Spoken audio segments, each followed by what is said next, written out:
A ontologia da luz, como uma filosofia prima, visa a nos exortar às reflexões sobre o ser Filho Divino da Luz, sua essência, seu gênero supremo e seu mundo, sendo a luz a causa de onde tudo procede e o único fim eterno e em verdade.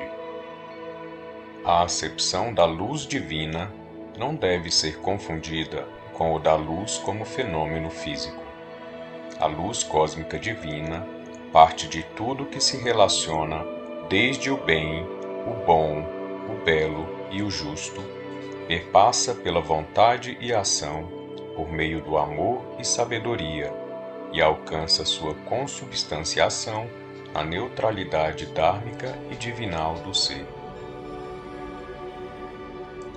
Mas o que é, de fato, a criação de Deus ou o universo manifestado? O que podemos, desde já, compreender sobre isso? É insigne notar que dentro do plano divino, as polaridades criadas por Deus são harmônicas e sempre terão um propósito providencial, benéfico, despertador e aperfeiçoador. Entretanto, não devemos confundir o bem verdadeiro e real, sempre inerente à luz, com o mal que nós mesmos criamos, nem mesmo quando esse mal é providencialmente aplicado em nosso próprio proveito pelas leis kármicas, ainda assim e no máximo apenas para nos refrear nos caminhos sombrios de negação à luz e ao amor. Porque esse mal humanamente criado, quando o ser passa a denegar a luz divina e o amor, que denominaremos a partir de agora de sombras ilusórias, este nos traz as dores e os sofrimentos, as desvirtudes e desumanidades. As sombras ilusórias são das polaridades humanamente criadas. Referem-se a tudo que denega o bem, o bom, o belo e o justo. As denegações ao amor, ao plano divino, à essência iluminada e natureza divina do ser. As sombras ilusórias dão razão e função às trevas humanizadas que adensam as vibrações do ser, aprisionam-o nos infindáveis ciclos kármicos e o estagna em sua evolução e aperfeiçoamento, pois imerso em sua própria cegueira espiritual. Não é o sofrimento que nos leva à luz, mas são as forças da luz no processo de purificação do ser para o devido reequilíbrio que causam em nós movimentos energéticos que às vezes denominamos de dor e sofrimento. Dessa maneira, as dores e os sofrimentos são meros efeitos, reações à ação da luz que é a causa da purificação do ser que estava em estado de negação de sua própria essência iluminada e natureza divina. Dessa forma, a dor e o sofrimento só poderiam ser considerados relevantes e até necessários para a nossa evolução, não porque eles são estímulo e causa da luz, mas simplesmente porque eles são os efeitos da ação da luz no indispensável processo de limpeza, de catarse ou de purificação de todas as sombras com as quais nos entrelaçamos e agora devemos transmutar. E ainda assim, é só um meio escolhido por nós quando nos negamos ao amor ou à luz divina. Ou então, essas mesmas dores e sofrimentos servem indubitavelmente como refreamento. Coíbem, às vezes, os excessos ou a continuidade das denegações do ser ao plano divino.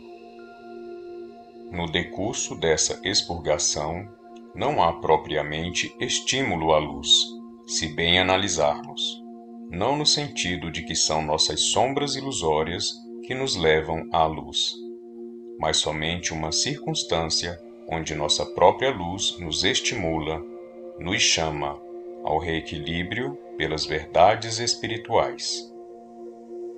E para melhor compreendermos essas questões, reflitamos.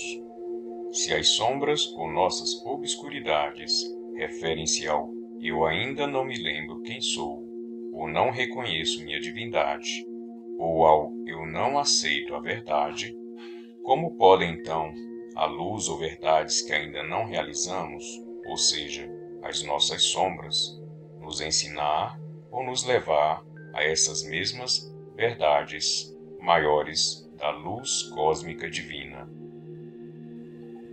Como podem ainda essas ilusões nos mostrarem as verdades do plano divino, se são elas justamente a razão do que ainda nos falta realizar, das verdades ou mesmo de nossas denegações de tais verdades? Não seria mais concebível e até lógico que tivéssemos por concepção de que é a luz que se realiza dentro do nosso estado de menos luz ou na lacuna de nossa obscuridade, ao invés de assentir de que são as nossas sombras ou obscuridades que faz resplandecer em nós a luz? Não é a luz, causa, o que se realiza em verdade em todo o meio onde persistam os efeitos das sombras e não o contrário?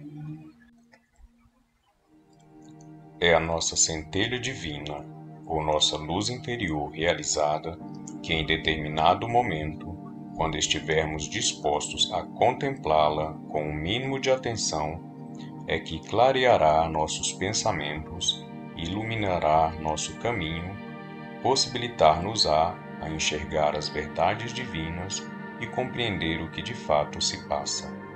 Daí, sim, haverá lição aprendida ou evolução, ou seja, por meio de nossa luz. Só a luz traz lucidez e aclara nossas vidas. Somente a luz nos permite dar a volta por cima, tomar decisões acertadas, mudar hábitos e ter novas atitudes mais iluminadas. Assim, e mais uma vez, nossa consciência já desperta, nosso entendimento já alcançado, ou seja, nossa luz interior já realizada, é que nos revela a necessidade de mudar, transformar, agir de forma diferente para que um novo resultado, ainda mais sublime e mais resplandecente, seja alcançado. É ela, ainda, que nos possibilita a fazer com que tudo isso se torne real em nossas vidas. As dores e os sofrimentos, as sombras ilusórias, são tão somente o meio onde a luz se realiza ou deve se projetar. Não é o sofrimento que nos desperta, mas a consciência relativa da luz já alcançada, ou as verdades já compreendidas, é que nos redirecionam para o verdadeiro aprendizado, que só poderia vir por meio da luz e de suas verdades, e jamais por meio das sombras e ilusões. Não são os infortúnios da vida que nos despertam, pois no máximo nos refreiam. Desse modo, mesmo que estejamos em meio a ilusões, dores e sofrimentos, é a nossa luz interior ou o Deus em nós que, mormente nos momentos em que esgotados pelas sombras estejamos, nos impulsiona ao novo caminhar, à renovação, à cura e resolução daquilo que nos aflige.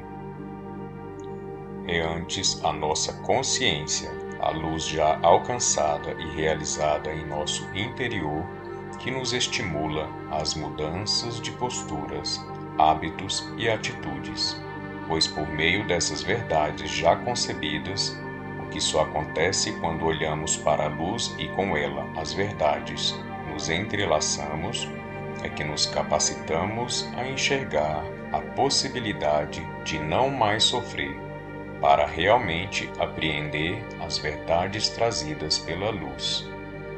Ademais, no processo de desgaste pelas próprias sombras, é que a luz já realizada consciencialmente apresenta-se mais reluzente, projetando-se em sua vida e possibilitando-o a enxergar novos rumos, novos caminhos na luz. Uma vez que nossas sombras projetam desarmonias que geram circunstâncias desagradáveis em nossas vidas, que nos incomoda ou nos leva a dores e sofrimentos em quaisquer de suas expressões, então é a nossa luz interior, nossas verdades já alcançadas, nossa consciência já relativamente realizada, que nos impulsiona e estimula a resolver essas questões que estão nos prendendo, aprisionando-nos, impossibilitando-nos de progredir, de ir além ou cumprir nossa missão evolutiva. É necessário que compreendamos que nosso crescimento e aperfeiçoamento não se dão toda vez que algo das sombras se coloca. É exatamente contrário, pois toda vez que as sombras ou trevas humanas se manifestam, muitos até mesmo se perdem.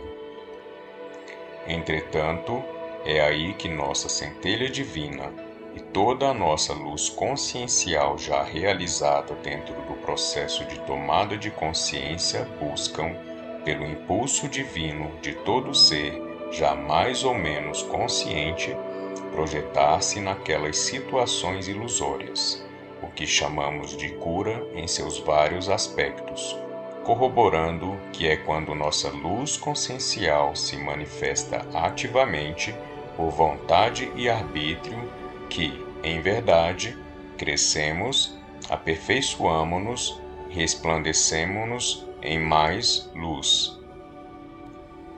O ouro que buscamos não se encontra na obscuridade ou nas sombras, mas por detrás delas, em nossa essência iluminada e natureza divina, como uma eterna verdade apenas ignorada ou dissuadida pela própria escuridão, dores e sofrimentos ilusórios, provocado por nossas sombras ou denegação à luz.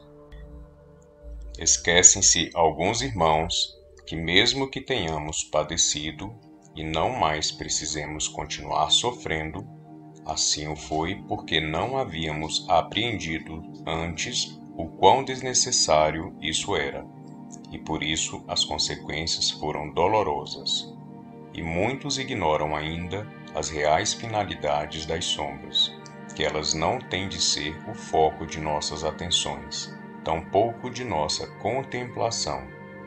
E mais além, obtemperemos ainda sobre como poderíamos compreender ou enxergar as coisas olhando para a escuridão, se ela é exatamente e apenas o efeito do que não sabemos, não reconhecemos ou não aceitamos, e partem todas essas ações de nossa obscura incapacidade de alcançar e enxergar as verdades com a luz consciencial da qual ainda não comungamos por mera displicência, por não termos ainda contemplado as verdades da luz, que são, de fato, a causa de nossas próprias sombras ou ilusões.